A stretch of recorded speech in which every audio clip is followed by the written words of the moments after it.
Yeah, I think, I think we're getting through the crisis. The government did do a phenomenal job responding very quickly. I can't believe I'm saying that, but they did in a relatively short period of time.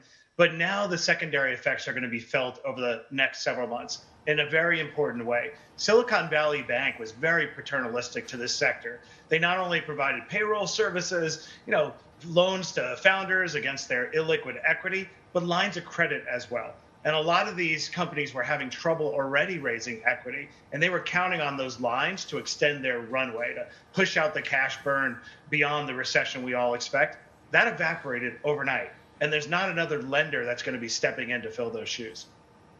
Why do you feel like that? Because there's still talk about potential merger candidates or banks that could acquire. I mean, the surprise was really with First Republic Bank and the kind of sell-off it witnessed yesterday. What do you think is happening from that standpoint?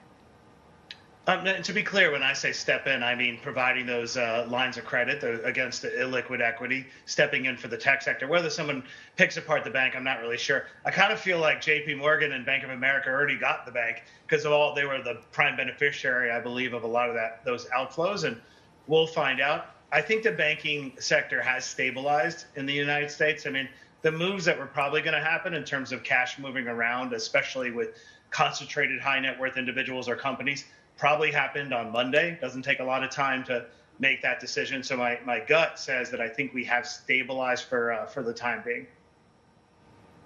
Yeah, but the ripple effects are still being felt, Matt, and I still want to get your thoughts in on what you make of that. The ripple effects are being felt because the banking sector was down. I think it's a reflection of the uncertainty. Look at JP Morgan; they were down, earlier in the day, and I think it's just a reflection of everyone trying to assess what happened. It was a pretty painful 72 hours in the United States. So it's just my gut, but it tells me that I think we're coming to the other side of this crisis. But we still have the fundamental disease, which is why I think Goldman's call was premature late last night, that the Fed's going to pause. I don't believe they're going to pause, nor do I believe should they pause, because at the end of the day, inflation is the enemy, and inflation, that beast, has not been tamed.